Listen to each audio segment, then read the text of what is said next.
اللہ الرحمن الرحیم ناظرین، یہ میرا دوسرا یوٹیوب کا پروگرام ہے۔ پہلے یوٹیوب کے پروگرام میں دوستوں نے کچھ تجاویز دی ہیں جو کہ بڑی ویلیویبل ہیں، جس میں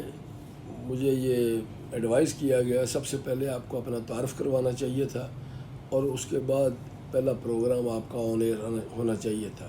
تو یہ میں سمجھتا ہوں یہ ایک بنیادی مجھ سے غلطی ہو گئی ہے جس کو درست کرنا ضروری ہے۔ ناظرین، میں تقریباً 40 سال سے شعبہ وکالت سے وابستہ ہوں اور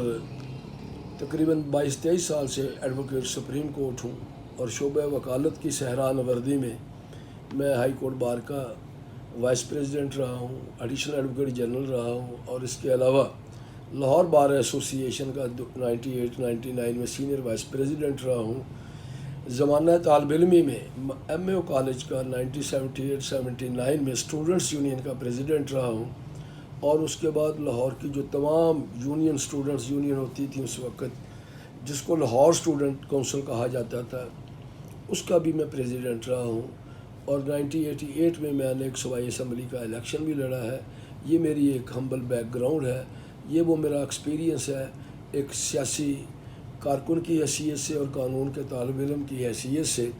جس کو میں وقتاً فوقتاً آپ کے ساتھ شیئر کروں گا۔ اس سے پہلے کہ میں آج کے موضوعات کی طرف آؤں، سب سے پہلے تو میں ایک افسوسناک خبر شیئر کرنا چاہتا ہوں کہ ہمارے ایک انتہائی پیارے دوست راجہ احسن صاحب، جو کہ بڑے سینئر بیوروکریٹ تھے، فیڈرل سیکرٹری کے عہدے سے ریٹائر ہوئے کچھ چند سال پہلے، وہ حج کرنے کے بعد پرسوں اس جہان فانی سے رخصت کر گئے، اور ان کی وفات جو ہے اگرچہ ان کے گھر والوں کے لیے تو بہت ہی سانحہ ہے،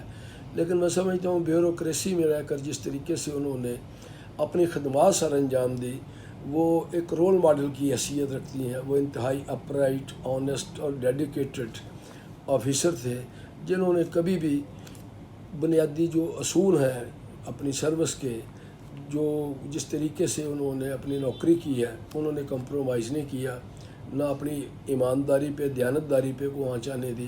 بلکہ آنے والوں کے لیے، اپنی فیملی کے لیے وہ مشعل راہ تھے۔ اور میں اس موقع پر دعا کرتا ہوں کہ اللہ ان کے درجات بلند کرے اور ان کے پسماند کو صبر جمیل عطا فرمائے۔ ناظرین، آج بہت سارے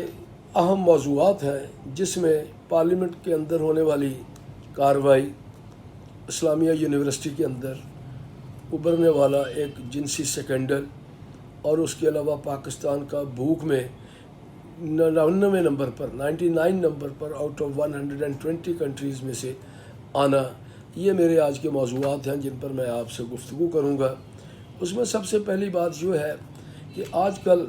پاکستان کی جو پارلیمنٹ ہے وہ انتہائی تیز رفتاری کے ساتھ اور انتہائی عجلت کے ساتھ قانون سازی کر رہی ہے، جس کے بارے میں انگلیاں بھی اٹھ رہی ہیں، پولیٹیکل جو اینالسٹ ہیں وہ بھی انگلیاں اٹھا رہے ہیں، سینئر جو ہمارے جورسٹ ہیں، جرنلسٹ ہیں، وہ بھی اس پہ اپنے خدشات کا اظہار کر رہے ہیں۔ جس طریقے سے فریڈم آف ایکسپریشن کے بارے میں پیمرا میں جو تبدیلی کی گئی ہے، مس انفارمیشن اور ڈس انفارمیشن کی جو جس کا ری ڈیفائن کیا گیا ہے، یہ بھی آزادی صحافت کا گلا گھونٹنے کے مترادف ہے۔ اور اس کے ساتھ ساتھ توہین پارلیمنٹ کا قانون لایا گیا، جس کی سزا 1 ملین اور 6 ماہ جیل، جس کو جورسٹ حضرات نے بھی بڑے انتہائی اس انداز سے دیکھا ہے کہ یہ بڑا ایک ڈریکونین قسم کا لا ہے ناظرین، کہ خود ہی جج، خود ہی جیوری اور خود ہی ایگزیکیوٹر کا کردار جو ہے پارلیمنٹ کے لوگ دیں گے۔ کچھ لوگوں کا یہ خیال ہے، اور جو اخبارات میں بڑے جید جو اخبارات ہیں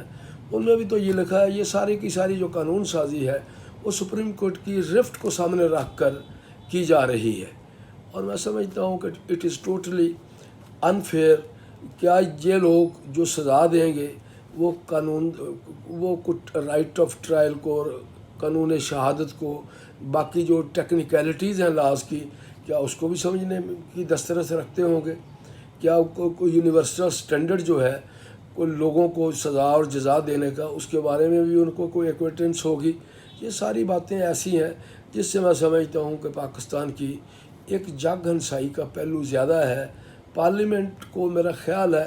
کہ اس قسم کی قانون سازی سے اعتراض کرنا چاہیے۔ پارلیمنٹ کی جو پرفارمنس ہے وہ میں سمجھتا ہوں اس پہ پاکستان کے 22 کروڑ لوگوں کا رائٹ ہے اس پہ کرٹیسائز کر سکے، اس کی پرفارمنس کو ایویلیویٹ کر سکے، اور پارلیمنٹ کو اتنا پیرانوائڈ نہیں ہونا چاہیے تنقید کے، جو بھی تنقید الیکٹرانک میڈیا پہ ہوتی ہے یا پرنٹڈ میڈیا کے ساتھ میں ہوتی ہے۔ اور اس کے ساتھ ساتھ جو پارلیمنٹ نے گزشتہ روز قانون سازی کے بڑے بل تیزی کے ساتھ سامنے لائے، اس میں سو رضا ربانی جیسے سنجیدہ اور سیزن پولیٹیشین نے اٹھ کر بڑے زبردست طریقے سے بھرپور انداز میں احتجاج کیا کہ جناب یہ سارا جو پروسیجر ہے، ہماری پارلیمانی روایت ہے، اس میں جو رولز آف بزنس ہیں ان کو پامال کر کے یہ ساری قانون سازی کی جا رہی ہے۔ تو اس مرحلے پر ان کا ساتھ JUIF اور پیپلز پارٹی کے لوگوں نے بھی اور خود نون لیگ کے لوگوں نے بھی دیا۔ تو اتنی تیز رفتاری کے ساتھ جو قانون سازی ہو رہی ہے، جس میں بل تک کی کاپیاں ہمارے جو اراکین قومی اسمبلی ہیں ان کو مہیا نہ کی جائیں، تو ایک بڑے سوالیہ نشانات اس پہ اٹھ رہے ہیں۔ اور اس کے علاوہ جو الیکشن ایکٹ 2017 کے جو سیکشن 230 جو کہ ہماری کیئر ٹیکر حکومت کے ساتھ ڈیل کرتا ہے، حکومت اس میں بھی 2A کو انسرٹ کرنے جا رہی ہے کہ جو کیئر ٹیکر گورنمنٹ ہے وہ اکنامک پاکستان کے نیشنل انٹرسٹ میں جو پاکستان کے معاشی مفادات ہیں اس کے بارے میں فیصلے کر سکتی ہے۔ تو میں یہ سمجھتا ہوں یہ ساری جو امینڈمنٹ ہے یہ بالکل ایسے ہی ہے کہ اگر آپ کلیئر ہیں، اگر آپ ڈٹرمن ہیں کہ آپ نے الیکشن ڈیو ٹائم میں کرانا ہے 90 ڈیز میں یا 60 ڈیز میں، تو اس قانون سازی کی، اس امینڈمنٹ کی آرٹیکل 230 میں ضرورت کوئی نہیں ہے۔ اگر آپ اس کو انلارج نہیں کرنا چاہتے، اگر اس کو آپ ایک جو پرسکرائبڈ پیریڈ جو ہے جو لا میں پرووائڈ کیا گیا ہے ریزولوشن کی شکل میں 90 ڈیز اور اپنا ٹینیور مکمل ہونے کی صورت میں 60 ڈیز، تو پھر ایسی جو امینڈمنٹس ہیں یہ لوگوں کے اندر، سیاسی حلقوں کے اندر، پاکستان کے 22 کروڑ لوگوں کے ذہنوں میں ایک شکوک و شبہات پیدا کر رہی ہیں۔ اور اس کے بعد میں آتا ہوں اسلامیہ یونیورسٹی کے اندر کی جو خبریں ہیں آج کل وہ زینت بنی ہوئی ہیں صفحہ اول کی تمام پرنٹڈ میڈیا میں اور الیکٹرانک میڈیا میں، جس کا سیکسول جنسی سکینڈل جو ہے جس میں مین جو ملزم ہے وہاں کا chief security officer major retired Syed Ijaz Shah صاحب ہیں کوئی، ان کے موبائل سے 20 نہیں، سینکڑوں نہیں بلکہ 1500 2000 کے قریب اگر ایگزیجریٹ نہ کیا جائے اتنی نازیبا ویڈیو بچے اور بچیوں کی ان کو ہراس کرنے کی ملی ہیں۔ تو میں سمجھتا ہوں کہ یہ پاکستان کی اگر اس قسم کی جو درسگاہیں ہیں جہاں پہ بچے اور بچیوں کو ایک بڑا تحفظ ملنا چاہیے اور ایک بڑی انوائرمنٹ پاک اور صاف ہونی چاہیے جس میں لوگ بلا خوف و خطر جائیں اور اپنی تعلیم حاصل کریں، وہاں پہ اگر اس قسم کی صورتحال پیدا ہوتی ہے تو یہ پاکستان کے لیے، پاکستان کے عوام کے لیے ایک بڑا ہی شرمناک پہلو ہے اور حکمرانوں کی حکمرانی کے لیے ایک بڑا سوالیہ نشان ہے۔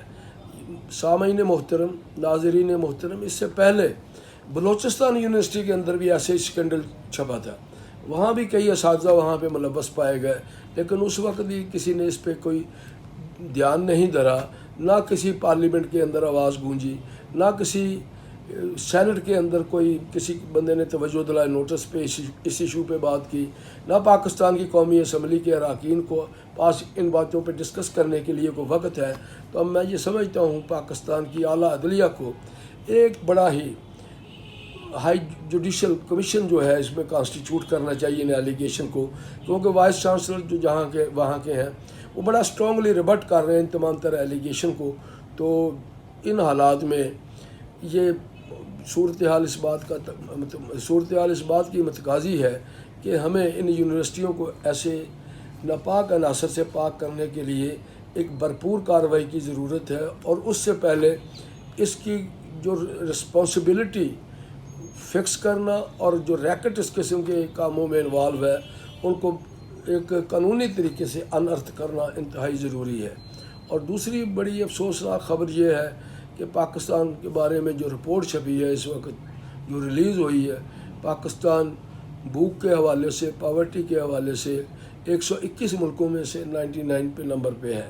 تو یہ بھی ایک بڑی ہمارے لیے نیا فکریہ ہے کہ پاکستان ایک ایگریکلچر ملک ہو، اور اس ایگریکلچر ملک میں